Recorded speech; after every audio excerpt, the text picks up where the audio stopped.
नमस्कार। अनेक समय आपणकर प्रिय पात्र होगापी एमती किसी लोक अच्छा जो मैंने आपण विषय आउ किए कौन मतामत देती से संपर्क में आसी आपण पाखे बखाणी था से कलिर आरंभ होता है।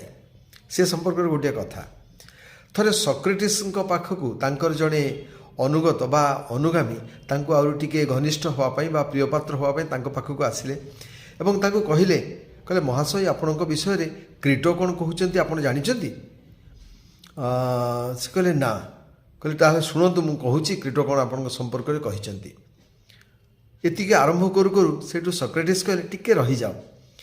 अच्छा मत कहल जहाँ क्रीटो कहते बोली तुम्हें कहूच से कथा शुणिले मोर किसी लाभ हम कि से कहले ना।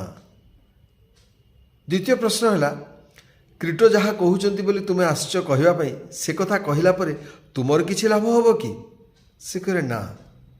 कहला तृतीय कथा जहाँ क्रीटो कहते बोली तुम्हें मत कहूच से कथा मत कहवा द्वारा मोर एवं तुमको छाड़ी क्रीटोंकर किसी लाभ हम कि से कहले ना।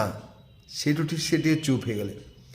सक्रेटिस कहले चतुर्थ कथा क्रीटो जहाँ भी कहते बोली तुम्हें कहूच से कथा क्रीटो तो सीधा सड़क मत किसी कही ना क्रीटों पक्षर तुम्हें मत बिंधापी लगिछ।